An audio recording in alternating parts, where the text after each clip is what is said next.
Hello दोस्तों, इस video में हम लोग बात करने वाले हैं हिस्ट्री प्रिपरेशन स्ट्रैटेजी के बारे में। तो यदि आप यूपीएससी या सिविल सर्विसेज या स्टेट बीसीएस के लिए प्रिपेयर कर रहे हैं तो हिस्ट्री के लिए कैसे तैयारी करें। तो जो हिस्ट्री के लिए सबसे पहला चीज़ जो हमें इम्पोर्टेंटली समझना होगा कि आप एनसीईआरटी को इग्नोर नहीं कर सकते दोस्तों। एनसीईआरटी इसका बेस है। यदि आप ओल्ड एनसीईआरटी पढ़ोगे तो आपको समझ में आ जाएगा कि ओल्ड एनसीईआरटी कितनी अच्छी किताब है और सिविल सर्विसेज के बहुत सारे क्वेश्चन ईजिली आप वहाँ से टच कर सकते हैं। यदि आप स्टेट बीसीएस की बात करें तो स्टेट बीसीएस के लिए वहाँ पे फैक्ट्स बहुत ज़्यादा पूछते हैं। तो वहाँ पे आपको सिर्फ ओल्ड एनसीईआरटी से काम नहीं चलते हैं। वहाँ पे दिल्ली यूनिवर्सिटी की जो किताबें आती हैं ये ये दोनों किताबें काफ़ी अच्छी हैं। चाहे एंशिएंट की बात करें या मिडिएवल की बात करें, ये दोनों किताबें में बहुत अच्छे फैक्ट्स कवर किए गए हैं। पर यदि आप सिविल सर्विसेज यूपीएससी के लिए प्रिपेयर कर रहे हो तो वहाँ पे आप एनसीईआरटी को ईजिली फॉलो कर सकते हो।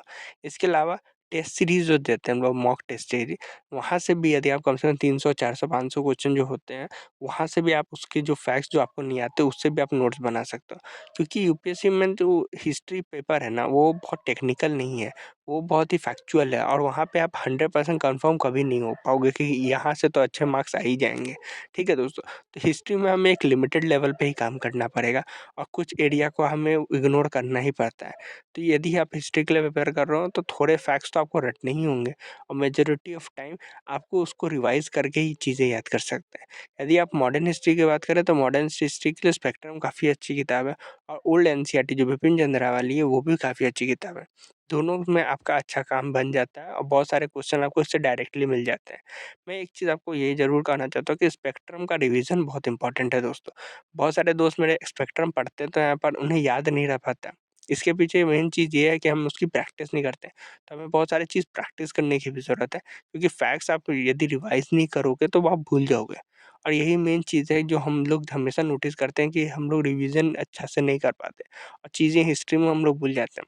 यदि आप पॉलिटी की बात करो तो पॉलिटी में एक बार फैक्ट्स आप समझ गए ना, तो मोस्ट ऑफ द टाइम आप क्वेश्चन का आंसर सही पहुँच जाते हो। पर हिस्ट्री में ये नहीं होता है, क्योंकि हिस्ट्री में हर चीज़ कन्फ्यूज़िंग है, ठीक है? तो आपको अचानक से पूछ दिया जाएगा कि जो डायनेस्टी थी उसके स्टार्टिंग कौन किया था या उसका कैपिटल क्या था? तो आप हो सकता है कन्फ्यूज़ हो जाओ चोल, चेरा, पांड्या से। समझ रहे हो? तो ये चीज़ हमेशा होगा ही होगा। इसका इकलौता उपाय यही है कि आप अपना एक सोर्स पकड़ो और शिफ्ट मत करो। कभी भी आप हिस्ट्री में 10 आउट ऑफ 10 कभी नहीं होएगा। 10 आउट ऑफ 8 या 9 तक पहुँच रहे हो तो बहुत अच्छा कर रहे हो। कभी-कभी तो कोई हार्ड पेपर आया ना, वहाँ पे आप 6 और 7 पे भी पहुँच जाओगे, 5 पे भी चले जाओगे। तो सोर्स चेंज नहीं करना है दोस्तों। एक सोर्स पकड़ना है, उस सोर्स को रेगुलर फॉलो करना है दोस्तों और उसको रेगुलर रिवाइज़ करोगे, आपको डेफ़िनेटली बहुत अच्छा रिज़ल्ट मिलेगा। आशा है आपको ये वीडियो देख के ज़रूर कुछ फ़ायदा होगा। यदि आपके मन में कोई भी सवाल है तो प्लीज़ नीचे कमेंट करें। धन्यवाद।